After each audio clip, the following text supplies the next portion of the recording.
Pemirsa, Jakarta, CNN Indonesia, Badan Meteorologi, Klimatologi dan Geofisika (BMKG) melaporkan sebagian besar wilayah Indonesia bisa mengamati gerhana bulan total atau super blood moon yang terjadi pada hari ini. Waktu pengamatan berbeda karena faktor wilayah. Dapat diketahui bahwa gerhana bulan total 26 Mei 2021 ini akan dapat diamati dari wilayah Indonesia. Kutip BMKG dalam laman resmi Selasa 25 Mei 2021. BMKG menjelaskan gerhana bulan total terjadi saat posisi matahari, bumi, bulan sejajar. Hari ini membuat bulan masuk ke umbra bumi. Akibatnya saat fase totalitas gerhana terjadi, bulan akan terlihat kemerahan. Dengan membandingkan jarak bumi, bulan dan kejadian gerhana bulan total 26 Mei 2021, BMKG menyebut waktu puncak gerhana ini terjadi hanya 9 jam 28 menit dari sejak bulan berada di perigi. Sedangkan puncaknya hanya akan berlangsung 18 menit 44 detik. Pada gerhana bulan total 26 Mei 2021, puncak gerhana terjadi pada pukul 11.18.43 UT atau pukul 18.18.43 WIB atau pukul 19.18.43 WITA atau pukul 20.18.43 WITA. Halaman dilansir dari cnnindonesia.com. Bersama saya Ayu Restiti di JAR Official.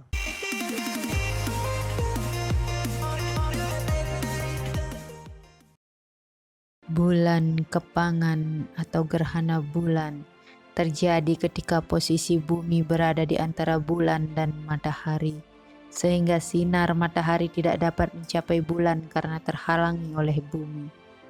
Di balik gerhana bulan memiliki cerita tersendiri tentang bagaimana bisa terjadinya gerhana bulan. Cerita gerhana bulan tidak lepas dari cerita raksasa Kalerau, cerita yang sangat terkenal di kalangan masyarakat Bali. Raksasa Kalerau, putra dari Sang Wipraciti dan Sang Singhika, merupakan raksasa yang terbentuk dari sebuah kepala tanpa badan. Sosok raksasa yang abadi karena ikut meminum tirta amarta atau air keabadian saat menyamar menjadi dewa dalam pembagian tirta amarta atau air suci kehidupan atau keabadian. Berawal dari pemutaran Gunung Mandaragiri oleh para dewa dan raksasa di lautan ke Sirarnawa untuk mendapatkan tirta amarta atau tirta kamandalu, air suci yang dapat membuat seseorang hidup abadi. Dalam pengadukan lautan susu tersebut, Dewa Wisnu menjelma sebagai kura-kura sebagai penyangga Gunung Mandara agar gunung tersebut tidak tenggelam. Naga Basuki membelit gunung tersebut sebagai tali yang kemudian ditarik oleh para dewa dan raksasa. Ditarik secara beraturan sehingga Gunung Mandara mengaduk lautan ke Sirarnawa. Dengan semangatnya, para dewa dan raksasa berusaha mengaduk lautan ke Sirarnawa dengan memutar Gunung Mandara. Lautan menjadi bergemuruh. Setelah itu keluarlah berbagai dewi, binatang dan berbagai harta karun bertuah. Akhirnya keluarlah Dewi dan Wantari membawa kendi yang berisi tirta amarta. Harta karun pun dibagikan kepada para dewa dan raksasa. Raksasa menuntut tirta amarta dimiliki oleh mereka. Tirta amarta pun kemudian dikuasai oleh para raksasa.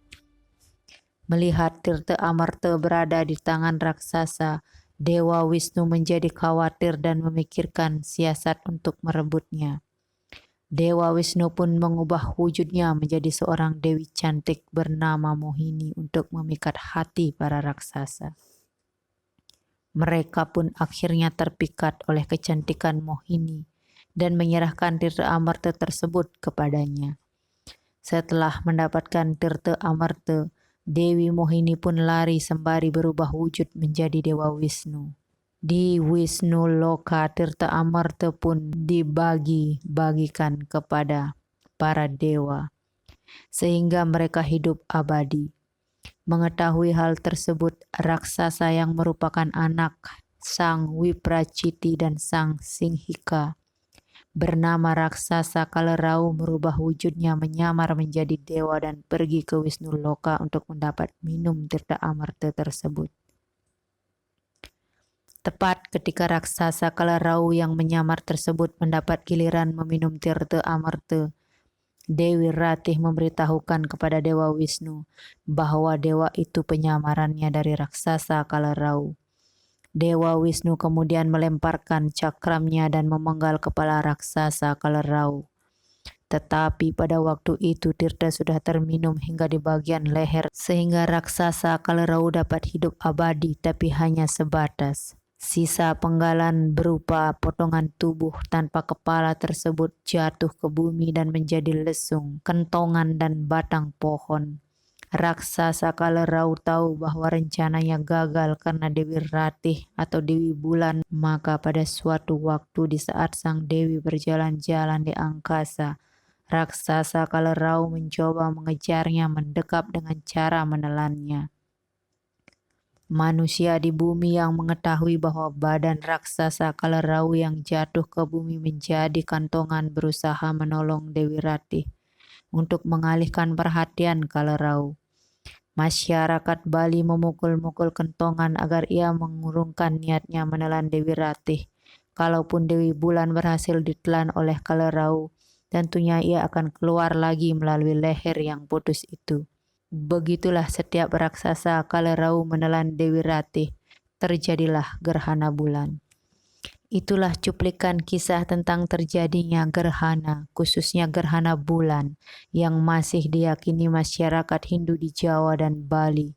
Rahu atau Rahu menurut astronomi Hindu adalah salah satu planet hasil perpotongan orbit bulan dan ekliptika atau lintasan matahari.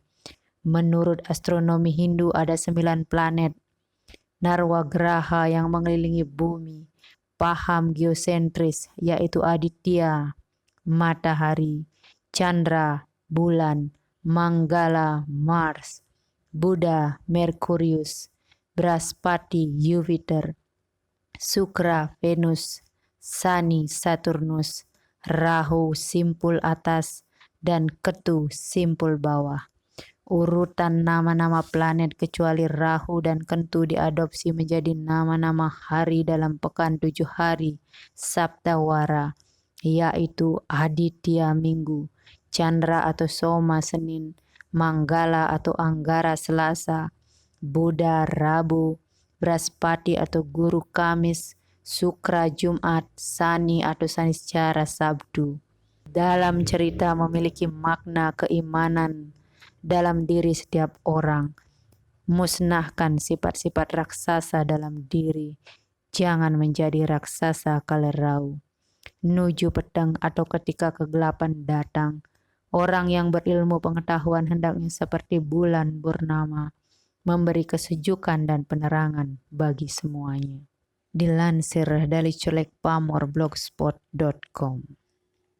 Terima kasih, bersama saya Ayu Rustiti.